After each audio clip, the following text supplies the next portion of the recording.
Olá pessoal, boa tarde. Meu nome é Aldo Macri, sou sócio-diretor da KPMG, da área de clientes e mercados para a região sul. Fico baseado em Curitiba, né, e tenho o objetivo de desenvolver toda a região com serviços de auditoria, consultoria tributária e consultoria de negócios. É um prazer estar novamente mais um ano patrocinando a Expo Gestão, nossos colegas aqui de Santa Catarina. Nessa oportunidade a gente escolheu, nesse dia, né, que inicia o evento, também trazer eventos específicos, né, além da programação principal. E, na ocasião, eu estou com o meu sócio, o Klaus. O Klaus é especialista em cibersegurança.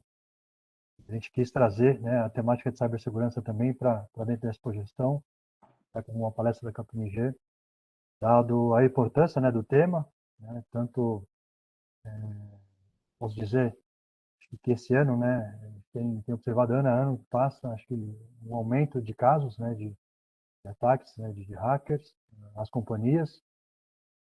Então, por esse motivo, né, a gente entendeu que valeria a pena trazer esse tema também para dentro dos painéis, né, que as empresas patrocinadoras poderiam ofertar dentro da programação do evento.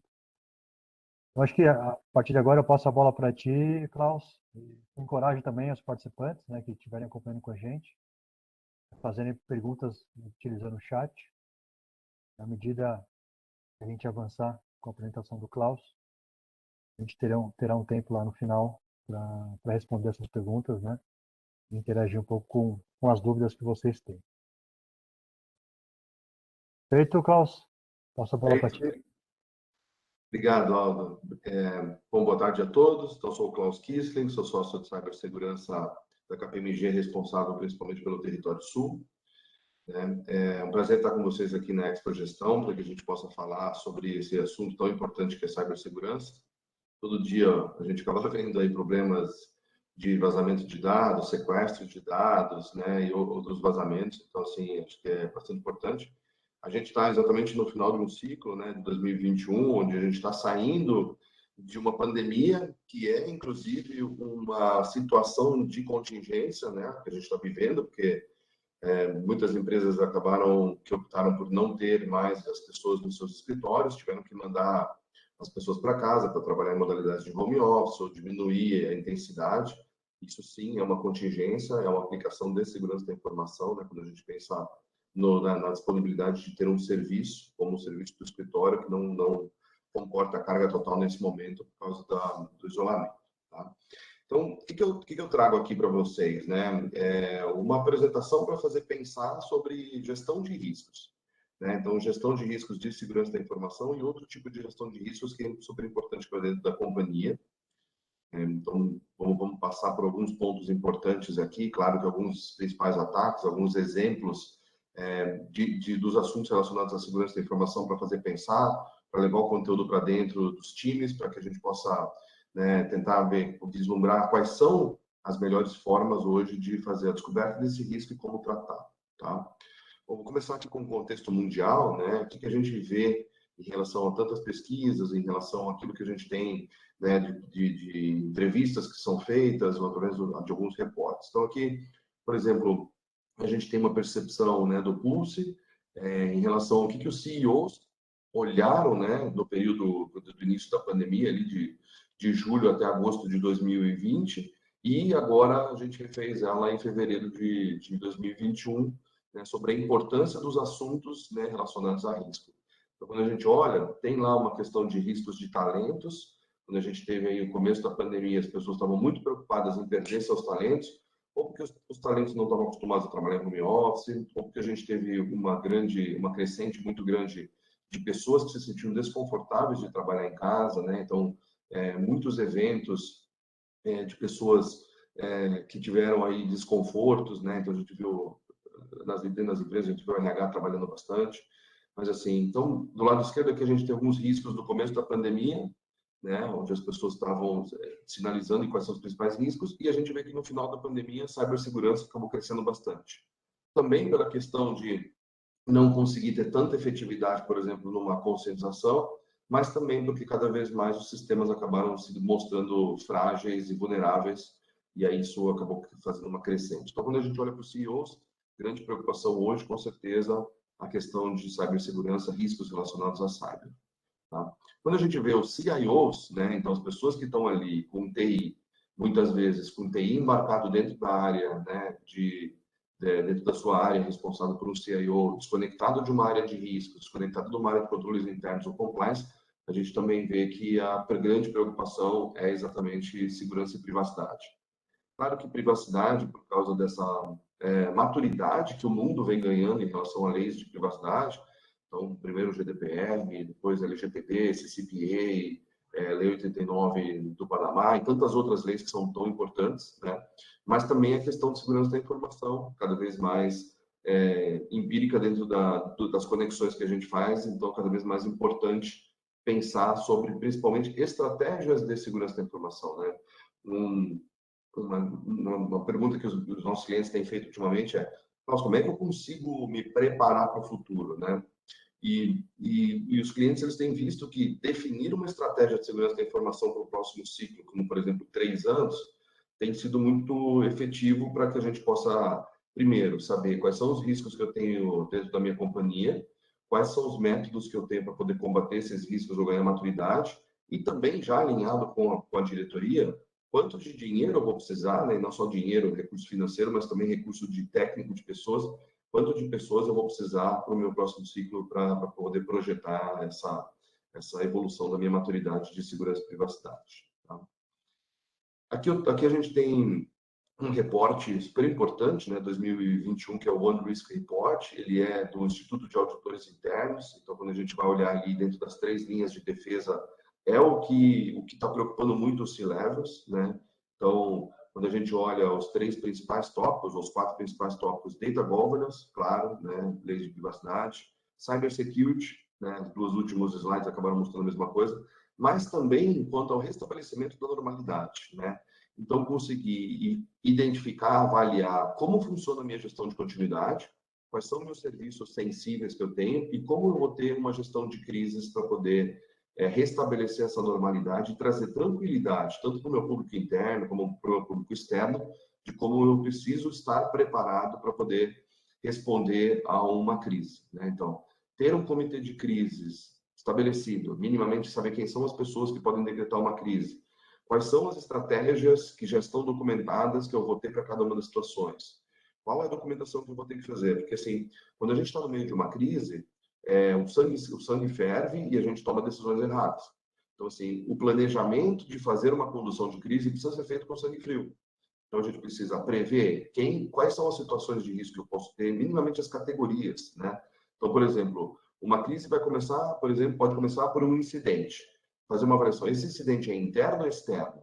Se esse incidente é externo, como é que eu vou tratar? Se esse incidente é interno, quem eu vou envolver? Então, esses são pontos importantes.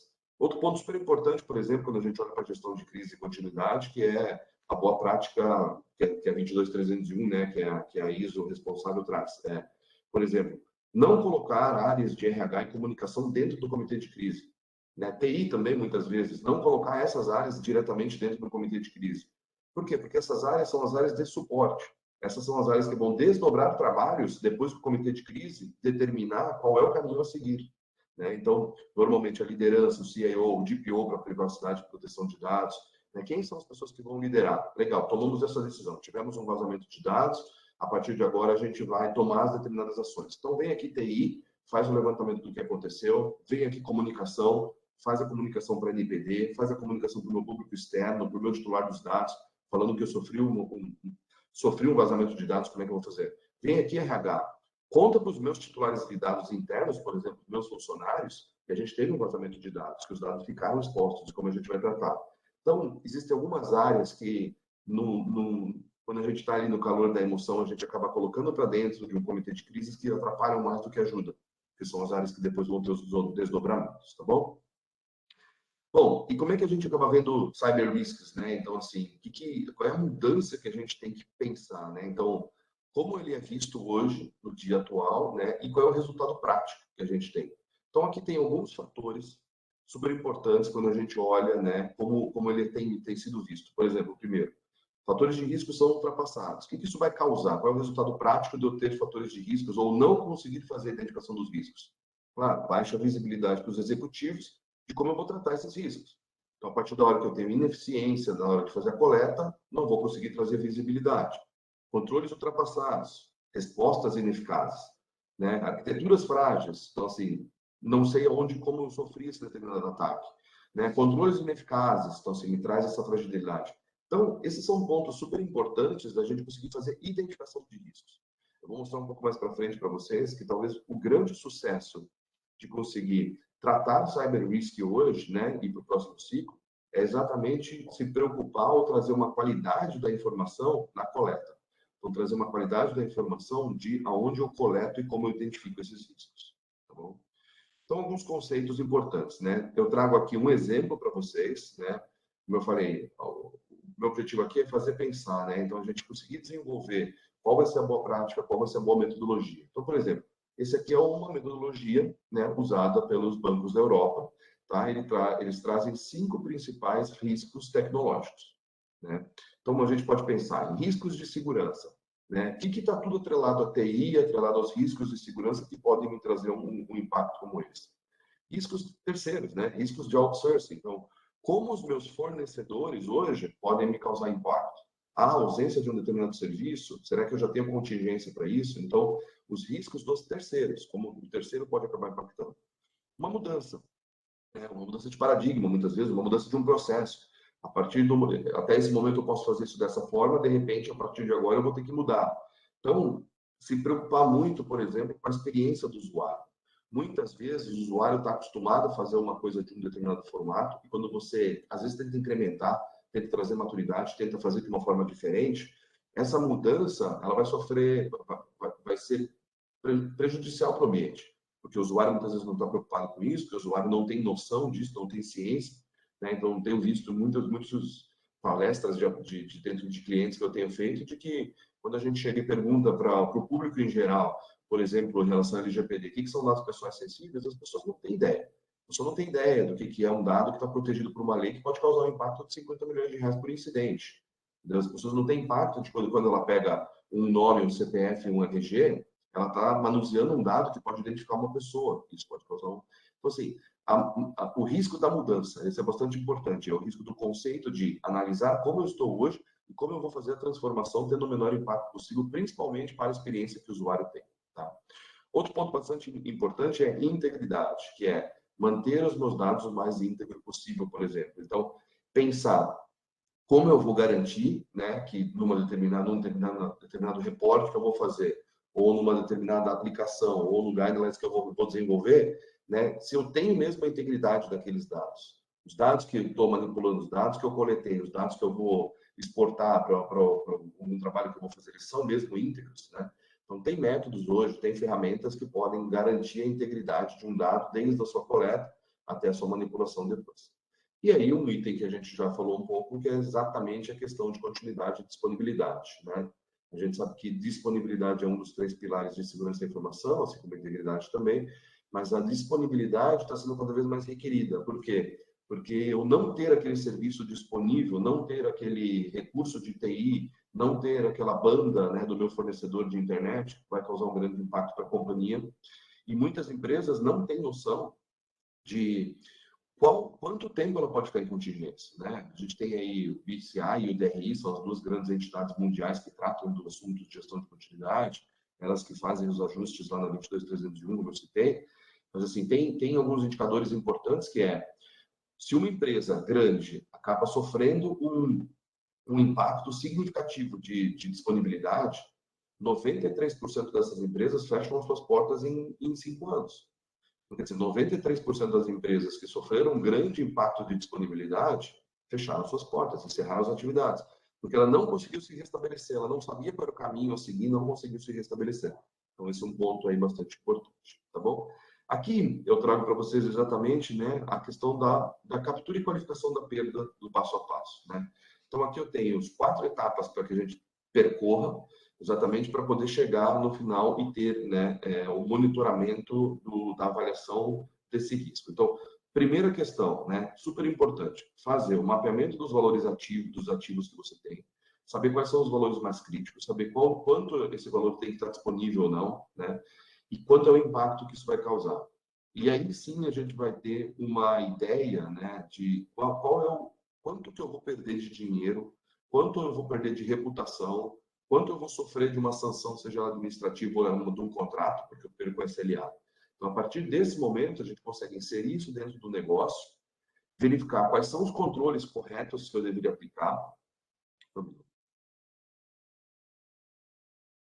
Quais são os controles corretos que eu deveria aplicar para que as perdas, né, que eu tiver sejam as menores possíveis e que eu possa, depois disso, restabelecer minha normalidade, né? A gente tem até um termo que a gente usa, né, em gestão de continuidade, disponibilidade, que é o PMIT, que é qual é o tempo máximo e qual é o fluxo máximo que eu tenho para poder me restabelecer a normalidade. Vou trazer um slide um pouco mais para frente sobre isso.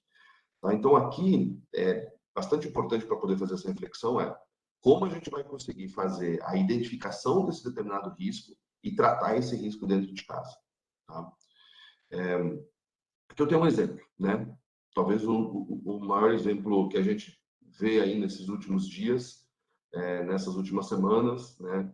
Que é exatamente o ataque de roubo de dados, né? Então, o nome dele é ransomware, né? Então, como é que funciona a anatomia de um ataque de ransomware?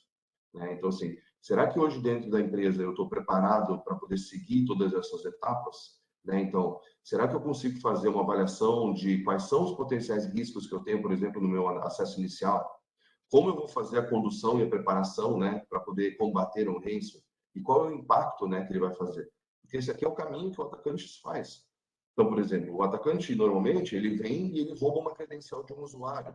Ele está buscando ter acessos dentro de casa, né? Então, seja através de um phishing, seja através de um e-mail, ou através de uma pessoa mal intencionada. A gente viu aí casos de funcionários que acabaram cedendo informações importantes para atacantes externos que acabaram fazendo.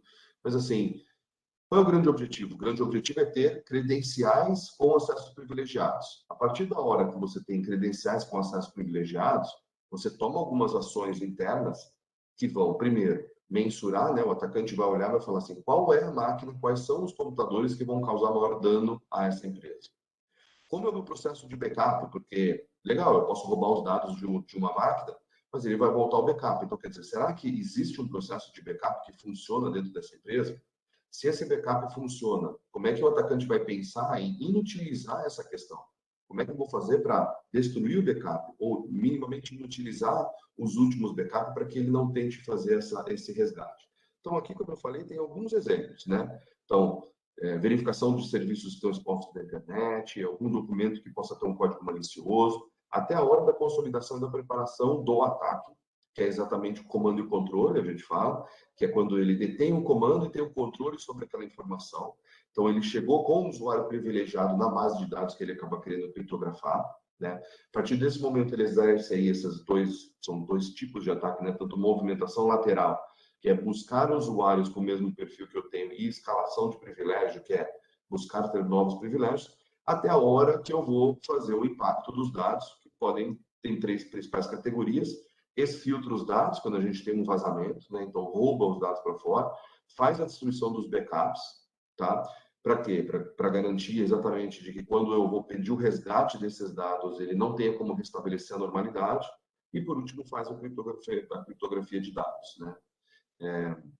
Isso é bastante impactante hoje, porque se a gente vê, né, o ransomware até um tempo atrás, ele era nominal. Então a gente olhava no passado e via lá nomes como WannaCry e alguns outros nomes que acabaram trazendo impacto.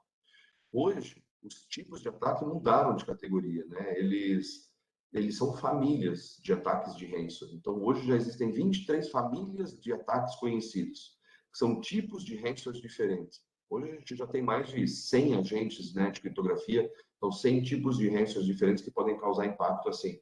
Então, quando a gente olha e a gente consegue fazer a identificação daquela família, é como a gente vai tentar fazer esse combate, é como a gente vai tentar buscar o restabelecimento da normalidade.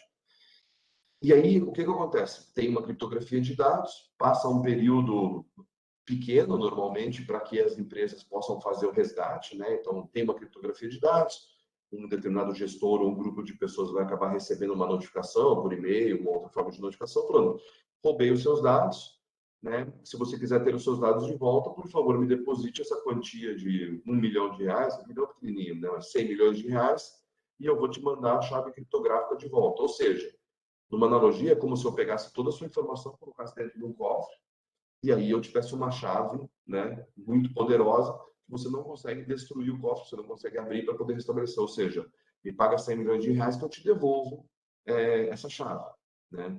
Então, esse é o ataque do ransomware. E aí, até um tempo atrás, até pouco tempo atrás, semana passada, a gente via ataques que eram curtos os prazos. Então, às vezes, as empresas tinham 12 horas, 18 horas, 24 horas para poder fazer esse pagamento, para poder restabelecer. E se ele não fizesse o pagamento dentro desse período, simplesmente perdia-se o contato e aí a empresa sabia que ela não tinha como pagar. Bom, essa semana a gente, desde ontem, né, que a gente está vendo um ataque um pouco mais estruturado. Uma empresa de serviços aí no mercado brasileiro está sofrendo um ataque de ransomware nesse momento e eles mudaram a categoria, dando 7 dias para poder fazer o pagamento dos dados. Por que 7 dias? Porque essa empresa é uma prestadora de serviço de empresas gigantescas. Então, hoje a gente vê que empresas de telecom, bancos, seguradoras, todas elas estão sendo afetadas por causa da indisponibilidade desse sistema, desse provedor externo. E eles estão dando, por que eles estão dando 7 dias? Porque nas apurações iniciais a gente verificou que eles destruíram o backup. Então, 7 dias vai ser um prazo para poder forçar essa empresa prestadora a ficar tomando pressão dos seus clientes. Para quê? Para resolver a situação. Só que se eles destruíram o backup, como é que eu vou restabelecer? Então, quer dizer, qual é o caminho? O caminho é pagar o criminoso para que ele me devolva a chave? Né? Que a recomendação das empresas de segurança, nossa, inclusive, é não pague o resgate. Abra o boletim de ocorrência na delegacia digital, faça o processo todo. Claro, tenha fitas de backup, tenha processos de backup que sejam efetivos. Mas a gente está vendo, está acontecendo nesse momento. Né? Tem outras 2 empresas que estão sofrendo ataque de ransomware e não vazou para a mídia ainda. Entendeu? Mas a gente tem acompanhado e tem tentado ajudar as empresas. Então, assim, é muito complicado, porque é uma coisa que está acontecendo no dia a dia. Então, como cliente, né, a gente tem que pensar, poxa, quando é que isso pode acontecer comigo? Será que eu estou preparado para esse tipo de coisa? Né? Tem um indicador super importante também, que a gente tem aqui no mercado brasileiro, que eles falam de detecção de um ataque persistente. O que é um ataque persistente? Ele é um ataque estruturado. Ele é um ataque que, por exemplo, começou com phishing ou com um e-mail, e aí esse ataque ele vai levar um tempo para poder ser materializado. Então, o impacto do alvo, por exemplo, aqui, não é no dia seguinte. Ele não rouba uma credencial hoje, simplesmente no dia seguinte ele faz o ransomware e acabou. Ele percorre um tempo. A gente tem um estudo brasileiro que diz que a detecção média, então o tempo médio de detectar um ataque persistente é de 205 dias. Então, eu levo 205 dias com o atacante ou com o invasor dentro da minha infraestrutura. E aí esse invasor ele vai ter um tempo para poder fazer todos isso, ganhar credenciais, verificar serviços expostos, ganhar o controle, escalar privilégio, destruir backup, sabe, filtrar o dado até chegar na hora de fazer o ataque. E o ataque pode ser o vazamento, o ataque pode ser o ransomware. Então, qual é o grande ponto aqui que eu trago? A gente está vendo dia a dia, semana a semana, ataques acontecendo, como esse exemplo. E a gente tem um indicador que mostra que a média de ataques persistentes é de 205 dias. Então, assim, será que eu já não estou com um invasor dentro da minha casa? Será que eu não preciso conscientizar meus usuários de que testes de phishing, de que ataques de phishing a gente não pode mais cair no clique aqui? Vem um e-mail com arquivo malicioso, eu tenho que excluir aquele e-mail, ou minimamente tenho que mandar para uma caixa de correio que vai conseguir me fazer uma análise ou alguma coisa assim? Esses são pontos importantes para a gente poder refletir. Mas aqui o que eu queria mostrar para vocês a gente precisa conseguir materializar os principais riscos, né, com fluxos como esse, identificando aonde são os meus pontos de risco no acesso inicial e qual é o impacto que eu vou acabar causando nele no futuro. Tá?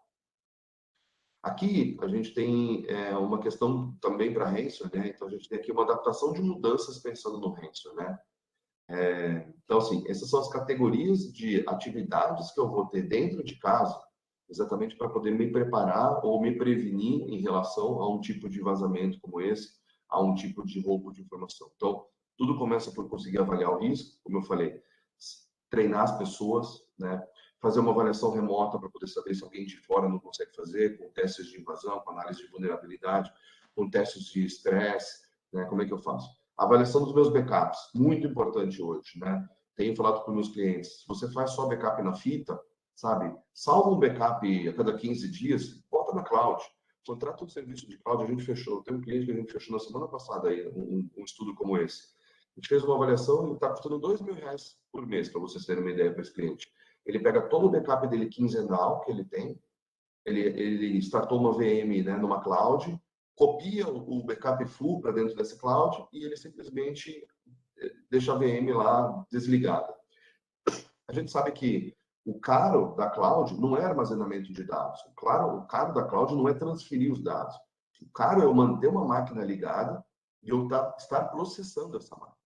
Então, quer dizer, tem esse cliente olhou e falou, olha, uma medida compensatória que eu vou ter é subir 2 vezes por mês um backup full. Se eu sofrer um processo de ransom que eu tiver a destruição do meu backup, eu tenho lá um backup. Ele pode ser no máximo de até 15 dias. Então, meu tempo de recuperação, né, o meu RTO, que é o termo que se usa para recuperação, meu RTO máximo vai ser 15 dias. Mas quer dizer, mas eu não vou ter o meu ambiente totalmente comprometido, porque eu vou conseguir restabelecer minimamente um ambiente mais para frente. E tem também as atividades reativas, né, que a gente fala. Então, conseguir ter um sistema de resposta a incidente, conseguir olhar quais são, né, as respostas que eu vou ter para cada tipo de incidente, ter playbooks hoje, que são, na verdade, a documentação que eu vou seguir ou para frente, né, ou que eu vou me prevenir, a capacitação de fazer a investigação forense, né, ter jurídico, que vai nos suportar nessa questão, e muitas vezes também os seguros. Né? Então, assim, existem seguros hoje específicos para cybersecurity, que são seguros que vão me prevenir contra esse tipo de vazamento. Tá? E aqui eu trago um exemplo de ameaça, né? Isso aqui foi um estudo que foi feito, que ele traz quais são as principais vulnerabilidades para cada um desses serviços que a gente tem dentro de casa. Quando a gente olha para uma rede, a gente vê que todo mundo tem, né, uma VPN, todo mundo tem um Citrix, todo mundo tem um Fortinet, que é um tipo de firewall. Essas aqui são as vulnerabilidades mais exploradas dos últimos 6 meses. Então, assim, será que eu não deveria minimamente pegar essas vulnerabilidades e verificar se eu tenho essa vulnerabilidade dentro de casa? São as vulnerabilidades mais exploradas desse segundo semestre, né, desses últimos 6 meses. Então, essa é uma preocupação super latente.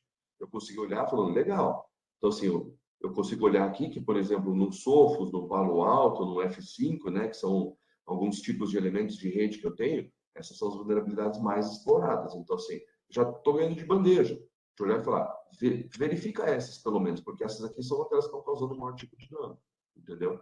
Então, esse tipo de coisa que eu acho que a gente tem que começar a pensar, sabe? Como a gente identifica um risco, como a gente trata esse risco e como a gente vai pensar na continuidade dele depois.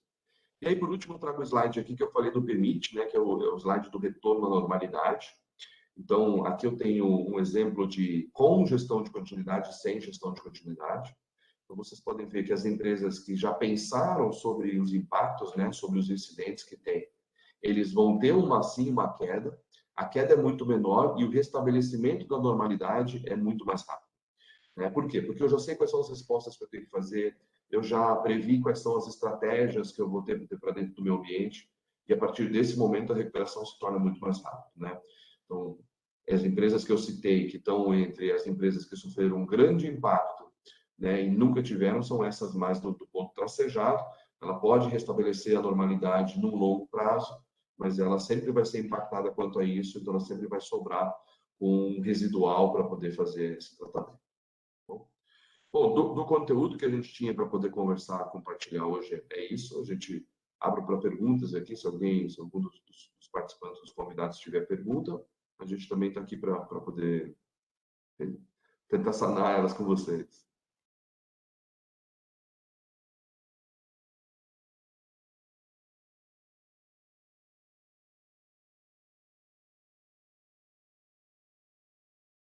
Klaus, voltei aqui. Oi, Ana. Obrigado pela apresentação, excelente apresentação.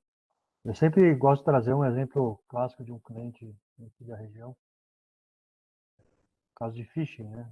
Uma indústria não tão grande, 10 funcionários aproximadamente, mas que os hackers sabiam, né, monitoravam todas as conversas de e-mail ou WhatsApp, não sei como. Eles sabiam que o CEO da empresa sairia de férias, que ao mesmo tempo, né, tinham conversas por e-mail, né? Sabia que o CFO e o CEO tinham conversas normais, né, por e-mail ali.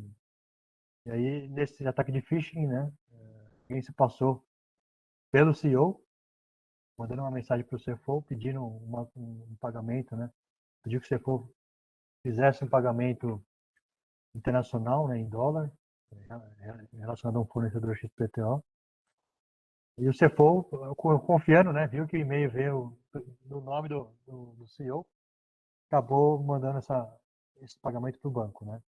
Depois que ele foi observar que o endereço de e-mail não era o e-mail oficial, era um e-mail @gmx.net, não era o e-mail da empresa. Só que já era muito tarde, né? Quando ele nos acessou, ele, a gente conhece alguém da KPMG lá de Hong Kong para ver se a gente consegue dar um stop no procedimento de pagamento, mas já era tarde demais, né? O pagamento já tinha sido realizado. Exatamente. Isso é um exemplo, né? Mas o quanto que esse exemplo pode nos trazer de fragilidade, né?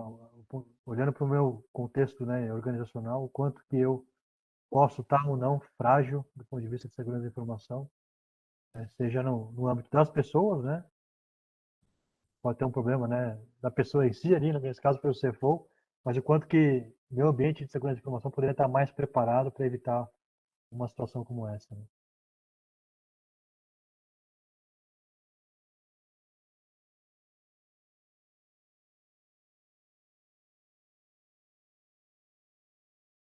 Tá por aí, Carlos, tá ouvindo? Não, tô ouvindo. É isso mesmo, exatamente.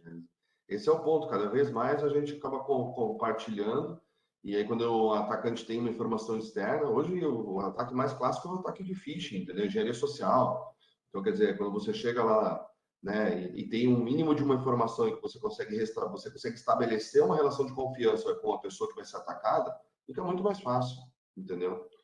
A gente brinca por aí que é a questão do joinha, né? Você chega ali e fala, oi, tudo bem? Já te conheço aí, então, deixa eu passar aqui, vou causar um dano ali, entendeu? Tá tranquilo? Não, tá tranquilo, vai lá, pode causar o dano que eu já te conheço também. Então assim, essa relação de confiança que as pessoas acabam estabelecendo, já vi muito problema em grandes empresas porque a secretária falou demais, ou porque a esposa do executivo colocou uma foto da família toda lá no Facebook, ou, sabe, nossa, que eu já vi situações como essa. Encorajo aqui o pessoal que está nos assistindo a também fazerem perguntas. Podem trazer aí o contexto da empresa de vocês, curiosidade.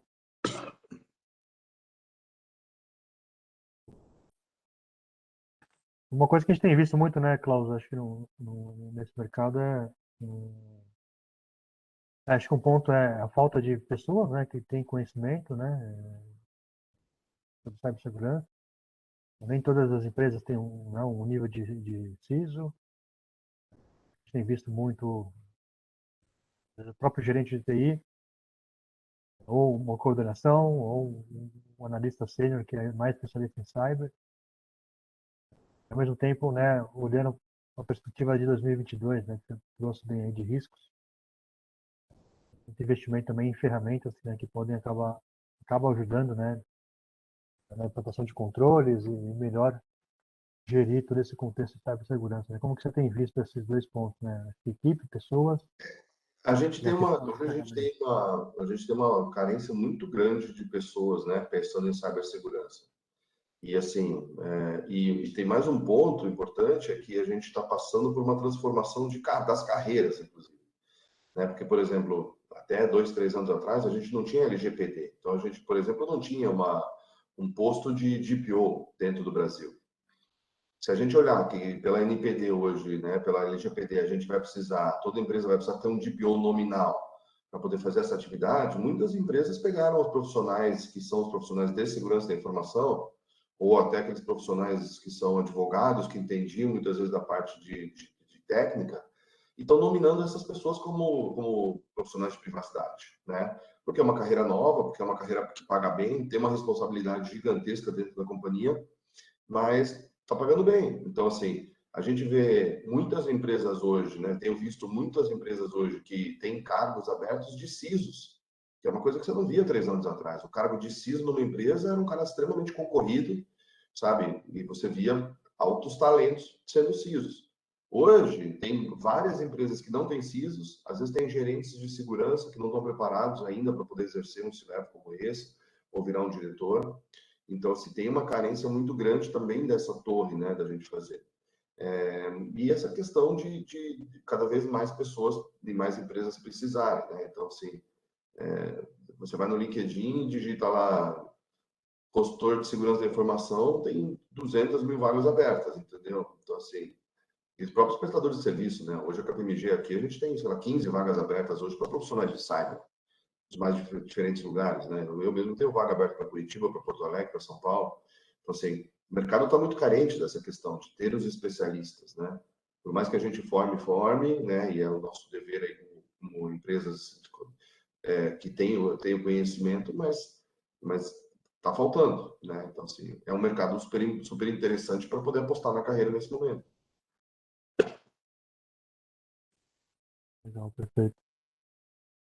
Bom, eu tô olhando aqui, a gente não chegou a receber pergunta pelo chat. Eu acho que aqui você deixou seus contatos também, né, Klaus? Acho que Então, aí já também. caso tenha um interesse aí também, posteriormente, a receber a apresentação ou tiver alguma outra dúvida adicional, A gente está à disposição. fica à disposição. Aqui estão os contatos, né, do Klaus, telefone e e-mail.